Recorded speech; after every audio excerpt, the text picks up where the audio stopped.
क्या पर्यटन के लिए किसी जाने माने डेवलप नॉन डेस्टिनेशन की ही ज़रूरत होती है?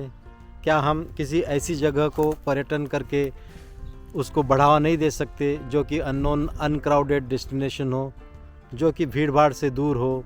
क्या हम हमारे इर्द गिर्द बसे हुए कुछ अननोन अनक्राउडेड आइसोलेटेड डेस्टिनेशन को पर्यटन का बढ़ावा नहीं दे सकते? छोटे मोटे पैमाने पर ही क्यों ना हो, लेकिन हम हमारे नज़दीक के कुछ ऐसी जगह को क्यों नहीं तलाश कर सकते?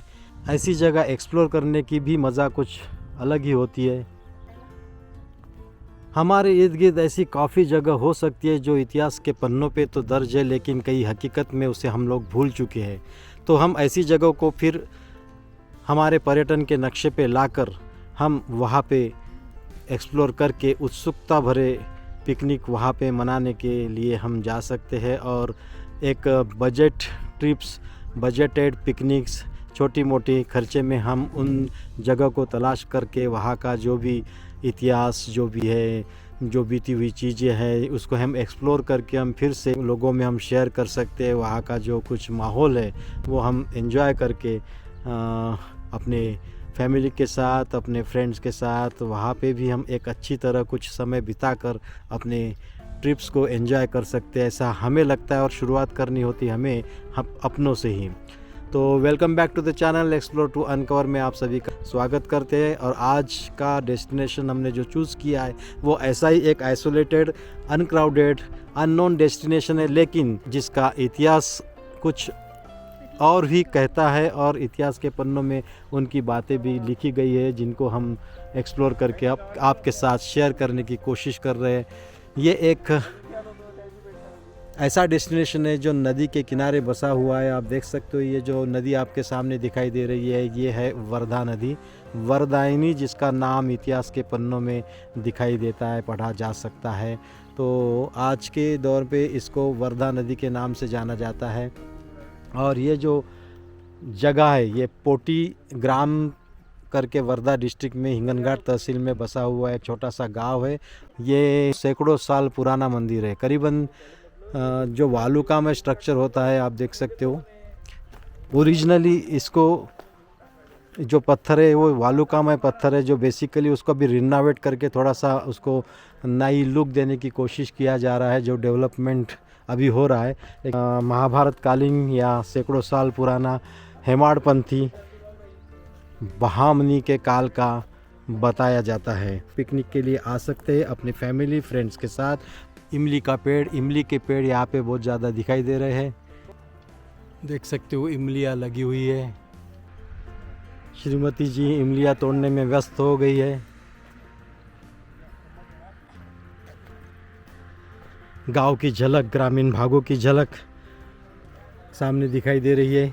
मंदिर की गायें हैं, तो ऐसा एंजॉय कर सकते हैं, कर रहे हैं। ये यहाँ पे हम लोग अपना कैंपिंग कर सकते हैं और यहाँ पे अपना कैंप फायर करके, अपना चूल्हा जला के आप यहीं पर अपना खाना भी बना सकते हो।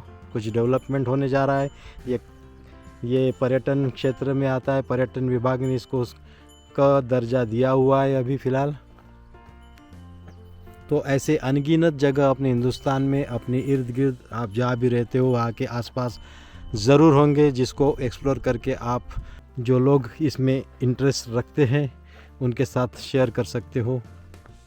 ऐसे ही अननोन डेस्टिनेशंस के बारे में हम जानने की, पढ़ने की, देखने की, उसे एक्सप्लोर करने की उत्सुकता रखते हैं। और हमारे ऐसे वीडियोस में अननोन डेस्टिनेशन, अनक्राउडेड डेस्टिनेशन के इस वीडियो के इस सीरीज़ में हम ऐसे ही जगह जगह जाकर वहाँ के जो इतिहास है, वहाँ के जो जानकारी है वो कलेक्ट करके आपके साथ शेयर करने की हम कोशिश करेंगे। तो चैनल को सब्सक्राइब नहीं किया तो अभी जल्दी से सब्सक्राइब कर लीजिए। तो अभी चलते हैं, इस पोटी गांव को हम लोग एक्सप्लोर करते हैं, इस रिवर साइड को हम एक्सप्लोर करते हैं। फ़िलहाल यहाँ के मंदिर के जो गाय है, जो उनके साथ अर्चना अपने तस्वीरें निकाल रही है और जो ग्रामीण भागों का जो माहौल है उसको एंजॉय कर रही है। तो अभी देख सकते हो इमलियाँ भर भर के, जी भर के इन्होंने इमली तोड़ ली है। पहले तो पहले खाना भी शुरू हुआ है इमीडिएटली। तो अभी हमारे यहाँ इस बारे में जानकारी दे रहे हैं रमेश जी जगताप। ये जो मंदिर का बेसिक स्ट्रक्चर है इस पर खड़ा हुआ था, ये उस मंदिर के जो पत्थर है वो ये पत्थर है। अभी रिनोवेशन के लिए कुछ चीज़ें इन्होंने बाहर निकाली और नए सिरे से मंदिर का बांधकाम होने जा रहा है, लेकिन इस पत्थर से हम समझ सकते हैं कितना पुराना हो सकता है। बिहार होतं एक असं महाराजांना आपले डेव्हलपमेंट करत करत आणलं, आता याच्यात आहे गव्हर्नमेंटच्या याच्यात टाकला आपण। अभी हम जा रहे हैं शिवलिंग के ओर, जो पुरातन काल से यहाँ पे स्थापित हुई है।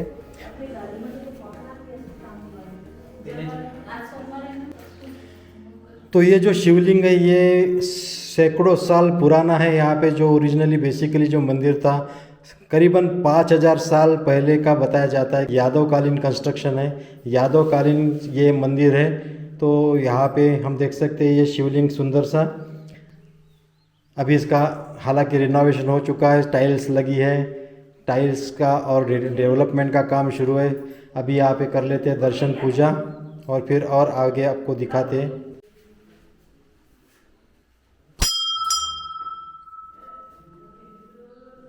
पीछे में मेरे नदी का पूरा विहंगम दृश्य आपको नज़र आता हुआ दिखाई दे रहा होगा। तो यहाँ पे जो नदी है वो पूर्व वाहिनी है। मिली हुई जानकारी के अनुसार ये ग्राम पंचायत है यहाँ पे कोटी करके, जिसकी लोक संख्या करीबन 900 से 1000 की लोक संख्या भी है, ये अभी यहाँ पे मौजूद है।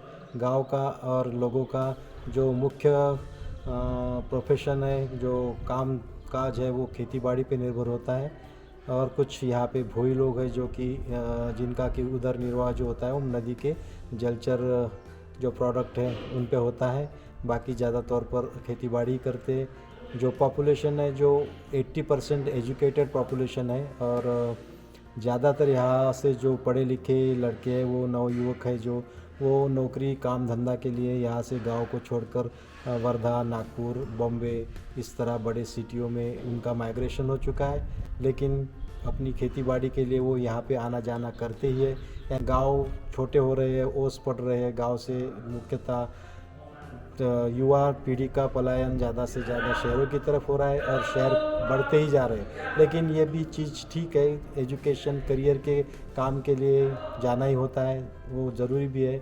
अभी भी यहाँ के गांव के लोग चाहते हैं कि गांव का डेवलपमेंट हो, टूरिज़्म हो, उसको बढ़ावा मिले, बाहर से लोग यहाँ पे आए, ऐसी गांव की हर व्यक्ति की इच्छाएं होती है।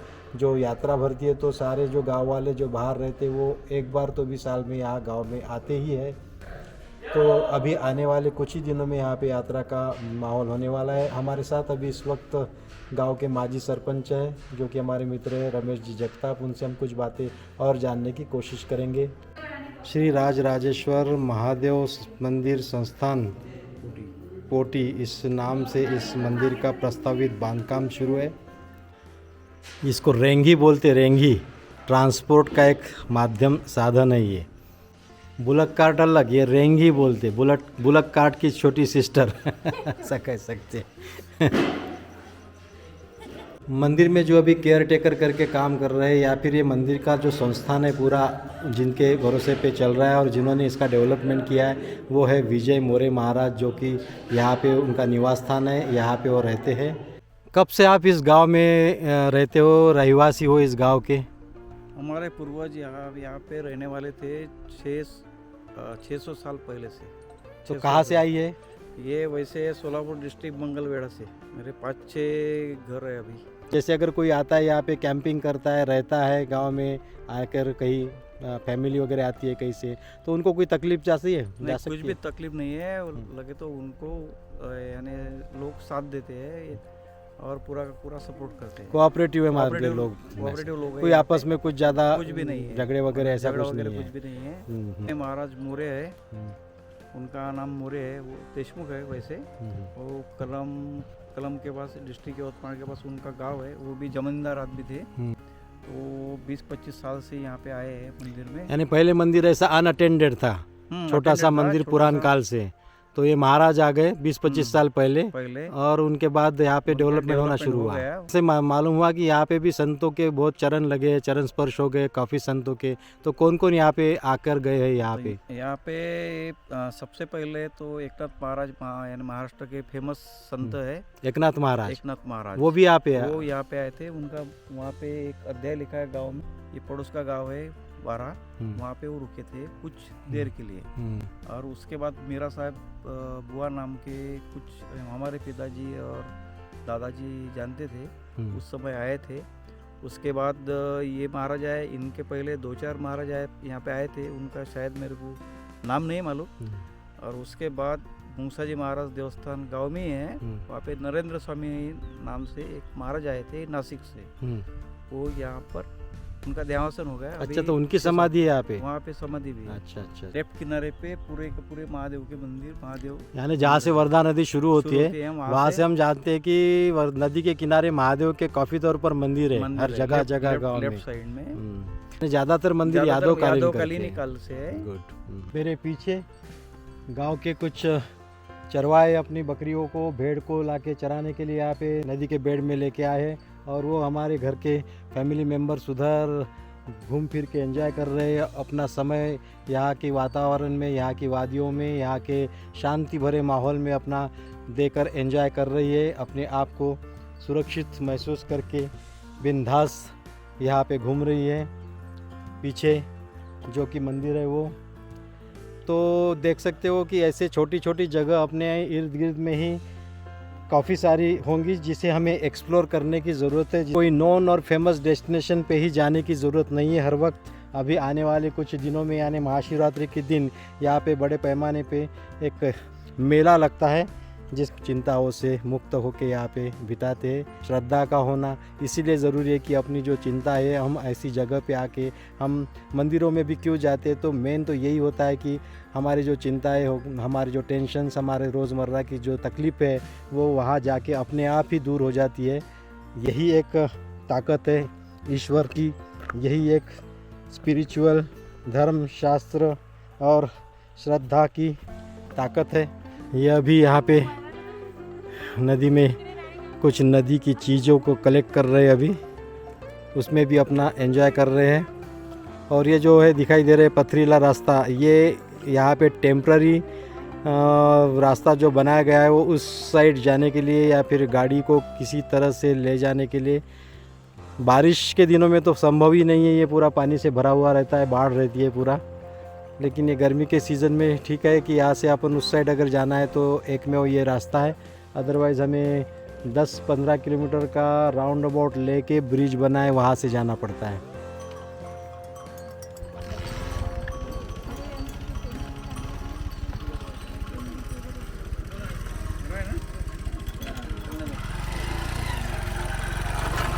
ये अभी ऑफ रोडिंग करने जा रहे हैं, बाइक की ऑफ रोडिंग, इनका भी एडवेंचर देख लो।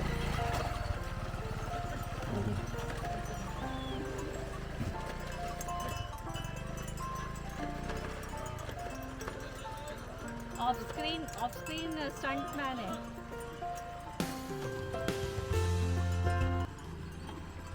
इसी के साथ हम आज यहाँ पे रुकते हैं। अगर वीडियो पसंद आया तो लाइक कीजिए, शेयर कीजिए और जुड़े रहिए, सब्सक्राइब कीजिए चैनल को ऐसी अनेक जगहों के बारे में जानने के लिए। अगले वीडियो के लिए, तब तक के लिए सबको शुभकामनाएं। मिलते हैं फिर किसी नए वीडियो में, नई सुबह नई शुरुआत के साथ। धन्यवाद।